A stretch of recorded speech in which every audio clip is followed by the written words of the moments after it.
আসসালামু আলাইকুম। চীনের দক্ষিণ পূর্বাংশে অবস্থিত জিয়াংশু প্রদেশের ড্যানটং সিটি থেকে আপনাদের স্বাগত জানাচ্ছি আমি মেহেদি হাসান। আজকের ভিডিওতে আপনাদের দেখাবো চীনের সড়ক ও রাস্তাঘাট এবং চীন বিষয়ক কিছু অজানা তথ্য তুলে ধরার চেষ্টা করব।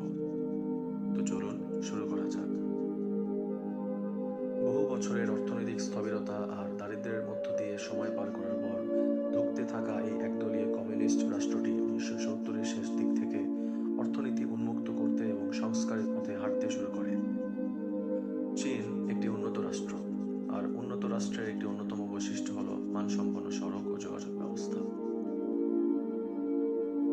চীনের রাস্তাঘাটের একটি উল্লেখযোগ্য দিক হল এরা সড়কের পাশে কেবল গাছ লাগিয়ে দায়িত্ব শেষ করেনি, বরং গাছের চারধারে লোহার দণ্ড পেতে দিয়েছে যাতে হেলে না পড়ে। আবার গাছগুলো যেন সমান উচ্চতায় থাকে সেদিকেও খেয়াল রাখে চীনারা। চীন তার অভ্যন্তরে বিস্তৃত সড়ক পথ সাজিয়ে এখন বিশ্ব জয়ের পথে। তাদের পরিকল্পনা ওয়ান বেল্ট ওয়ান রোড, যেখানে সড়ক পথে চীন যুক্ত হবে এশিয়া এবং ইউরোপ মহাদেশের সঙ্গে।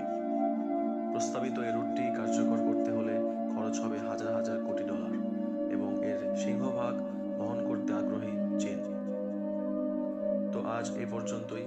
চীনের সৌন্দর্য এবং প্রাকৃতিক বিষয়গুলির মধ্য দিয়ে একটি কাব্যিক যাত্রার সাক্ষী হতে আমার ফেসবুক পেজটিকে ফলো করে সাথেই থাকুন।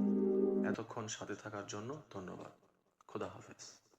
مصطفى مصطفى منبع للصفا سيد الأنبياء مشعل في الوفاء كان في عطفه لليتامى دفاع مصطفى مصطفى منبع للصفا سيد الأنبياء مشعل في الوفاء كان في عطفه لليتامى دفاع